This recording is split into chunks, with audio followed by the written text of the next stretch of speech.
गांव के किनारे वाक़या एक छोटे से कच्चे मकान में रहने वाला करीम बख्श एक सादा दिल किसान था।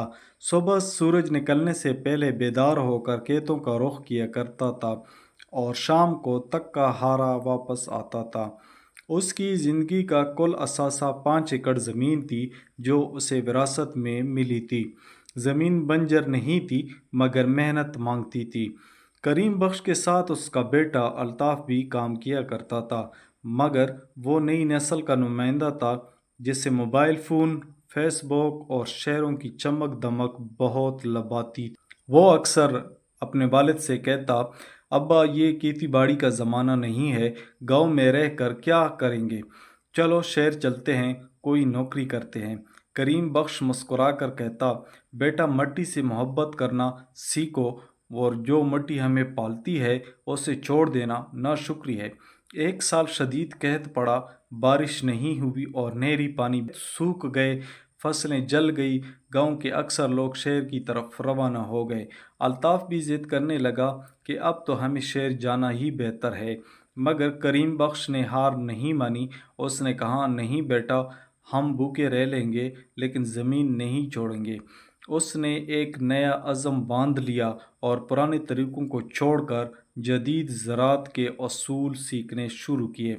करीबी शहर के ज़री मरकज़ से मशवरा लिया और नए तसव्वुरात को अपनाना शुरू किया। अल्ताफ़ को वालिद की मेहनत ने मुतासिर किया, वो भी धीरे धीरे साथ देने लगा।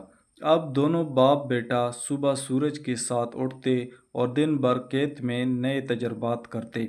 ज़मीन ने भी इनकी मेहनत का सिला दिया।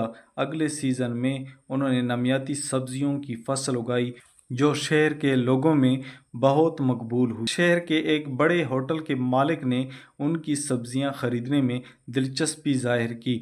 अब वो हर हफ्ते अपनी सब्जियां शहर बेचते, आमदनी में इजाफा हुआ, हालात बदलने लगे। गांव के दूसरे किसान जो पहले करीम बख्श को पागल समझते थे, उनका मजाक उड़ाते थे, अब उससे मशवरा लेने लगे।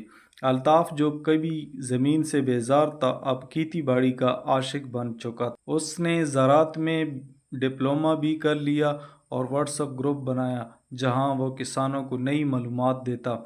5 साल में करीम बख्श की ज़मीन सोना उगलने लगी। उसने अपना कच्चा मकान पक्का करवा लिया, बेटी की शादी धूमधाम से करवाई और गांव में एक छोटी सी ज़री लाइब्रेरी भी कायम की। करीम बख्श अक्सर अपने बेटे से कहता, देखा बेटा, जब मिट्टी से वफा करते हैं तो मिट्टी भी हमें तन्हा नहीं छोड़ती। ये खाक जब सोना बनती है तो सिर्फ ज़मीन ही नहीं, ज़िंदगी भी संवर जाती है।